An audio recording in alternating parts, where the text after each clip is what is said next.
गहरा जंगल और उसके बीच जलती हुई युद्ध भूमि।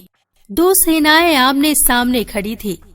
तभी लंका का सबसे भयानक योद्धा मेघनाथ हाथ में उठा लाया वो खतरनाक शक्ति बाण जिसकी आहट से ही देवता डर गए। वो बाण ऐसा था जैसे खुद यमराज किसी की मौत का निमंत्रण दे रहा हो। हे लक्ष्मण, रावण के पुत्र से टकराने की तेरी हिम्मत तारीफ के काबिल है, मगर अब तेरा अंत निश्चित है। ये शक्ति बाण तुझे सीधा मृत्यु की बाहों में ले जाएगा और तेरे राम बस देखते रह जाएंगे। मेघनाथ, जिस योद्धा की जुबान पर राम का नाम बसा हो उसका अंत कोई नहीं कर सकता, चाहे शक्तिवान हो या यमराज खुद। मैं बिना झुके लड़ूंगा क्योंकि मैं श्री राम का अनुज लक्ष्मण हूँ। मेघनाथ शक्ति बाण छोड़ता है। आसमान में बिजली चमकती है, जमीन कांपती है। बाण सीने में लगता है। लक्ष्मण धीरे धीरे धरती पर गिरते हैं। शक्ति बाण की चोट थी या स्वयं काल का आघात। लक्ष्मण भूमि पर ऐसे गिरे जैसे जीवन की डोर अचानक टूट गई हो। रणभूमि थम गई, सन्नाटा सा छा गया और प्रभु श्री राम के हृदय की धड़कन जैसे एक पल को रुक गई। लक्ष्मण, हे मेरे प्राण भाई, मेरे जीवन का आधार, तू ऐसे खामोश कैसे हो सकता है? तेरी हर एक सांस मेरे सांस से जुड़ी है। अगर तुझे कुछ हो गया तो राम भी नहीं रहेगा। प्रभु, आपका यह पीड़ा से भरा चेहरा मेरे हृदय को चीर रहा है। धैर्य रखे प्रभु, भाई लक्ष्मण फिर से पूरी तरह स्वस्थ हो जाएंगे। वैद्य सुसेन जी ने कहा है कि हिमालय की ऊंचाई पर एक दिव्य औषधि है, संजीवनी बूटी। इस बूटी को सुबह होने से पहले लाना होगा। वही जड़ी बूटी फिर से हमारे भगवान लक्ष्मण को ठीक करेगी। भगवान राम आंखों में आंसू भरे हुए नेत्रों से हनुमान की ओर देखते हैं।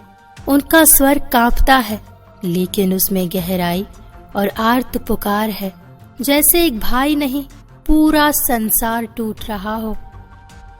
हनुमान, जिस लक्ष्मण ने मेरे हर दुख में साथ दिया, जो मेरी परछाई बनकर जिया, वो आज जीवन और मृत्यु के बीच झूल रहा है। यदि उसकी सांसें रुक गई तो समझो राम भी नहीं रहेगा। जाओ वत्स, हिमालय की ऊंचाइयों पर जो संजीवनी बूटी है उसे लाओ। नहीं जानता वो कितनी दूर है, कितना कठिन है रास्ता, पर मुझे भरोसा है तू लाएगा, क्योंकि तू ही वह है जो असंभव को संभव करता है। अगर लक्ष्मण बच गया तो ये राम तुझ पर सदा ऋणी रहेगा।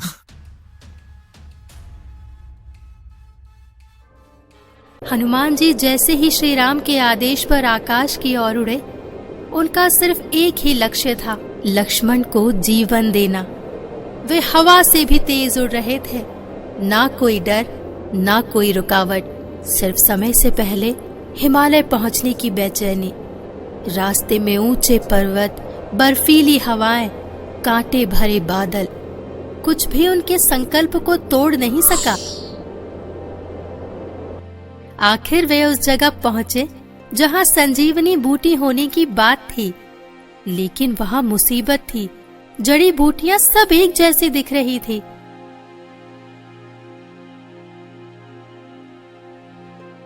हनुमान जी ने वक्त बर्बाद नहीं किया और पूरा पर्वत ही उठाकर लौट पड़े। रास्ते में जब वे अयोध्या के पास से गुजरे तो तप में लीन भरत जी की नजर उन पर पड़ी। भरत ने सोचा कोई राक्षस उड़ रहा है और बिना देर किए तीर चला दिया। हनुमान गिर पड़े और राम राम कहने लगे। हे प्रभु, ये तो श्री राम की भक्त है, मैंने बिना पहचाने इनके ऊपर तीर चला दिया। हे वानर वीर, मुझे क्षमा करें, कृपया बताएं आप कौन हैं? इतना भारी पर्वत लेकर आप किस संकट में दौड़ रहे हैं? मैं श्री राम भक्त हनुमान हूँ। लक्ष्मण जी रणभूमि में मूर्छित पड़े हैं। उन्हें बचाने के लिए ही ये संजीवनी पर्वत उठा लाया हूँ। समय कम है, अगर देर हुई तो प्रभु राम टूट जाएंगे। अब मुझे क्षमा करें, मुझे तुरंत निकलना होगा। हनुमान जी, अरे आप तो प्रभु श्री राम के प्राण प्रिय भक्त हैं। अज्ञानता में मैंने प्रभु श्री राम के सेवक पर वार किया, इससे बड़ा पाप और क्या होगा। आप एक पल भी मत रुकिए, लक्ष्मण भैया के प्राण बचाने हेतु तुरंत निकल जाइए। आपका प्रेम और त्याग ही रघुकुल की असली शक्ति है भरत जी। मैं संजीवनी लेकर प्रभु के पास लौट रहा हूँ। श्री राम के लिए, लक्ष्मण के लिए और धर्म की रक्षा के लिए हनुमान कभी देर नहीं करेगा। हनुमान जी ने भरत को आदर से प्रणाम किया और बिना समय गंवाए आसमान की ओर उड़ चले। उनके कंधे पर पूरा पर्वत था, लेकिन मन में बस एक ही बात थी, जल्द से जल्द लक्ष्मण जी तक पहुंचना है।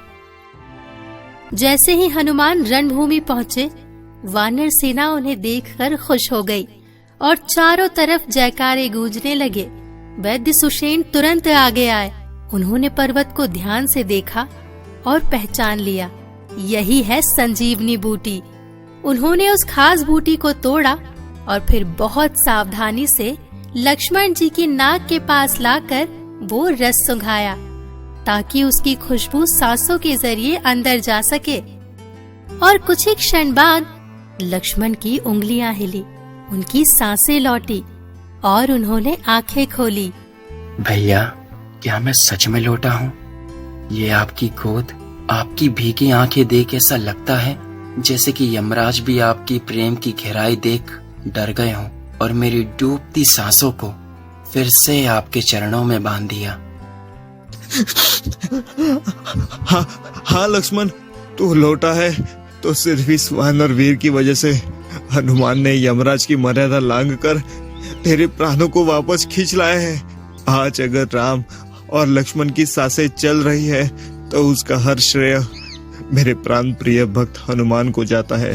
हनुमान पीछे खड़े हैं, आंखों में नमी और चेहरे पर शांति है। ये तो आपके प्रेम की शक्ति है जो यमराज को भी झुकना पड़ा। मैं तो केवल एक दूत हूँ। लक्ष्मण जी की श्वास लौटाना मेरा सौभाग्य था। यदि मेरे प्राण देने से भी राम का धर्म बचता तो मैं हंसते हंसते अपना प्राण भी त्याग देता। सुषेण वैद्य आगे बढ़ते हैं, मुस्कुराते हुए हाथ में बूटी का पात्र पकड़े। हनुमान जी, आज आपने सिर्फ औषधि नहीं पहुंचाई, आपने राम की आंखों की रोशनी, रघुकुल की सांसें लौटा दी। इतिहास में जो नाम अमर रहेंगे उनमें आपका स्थान सर्वोच्च होगा। राम, लक्ष्मण और हनुमान एक दूसरे की ओर देखते हैं, तीनों की आंखों में भावों का समुंदर। और तभी रणभूमि की चुप्पी टूटती है।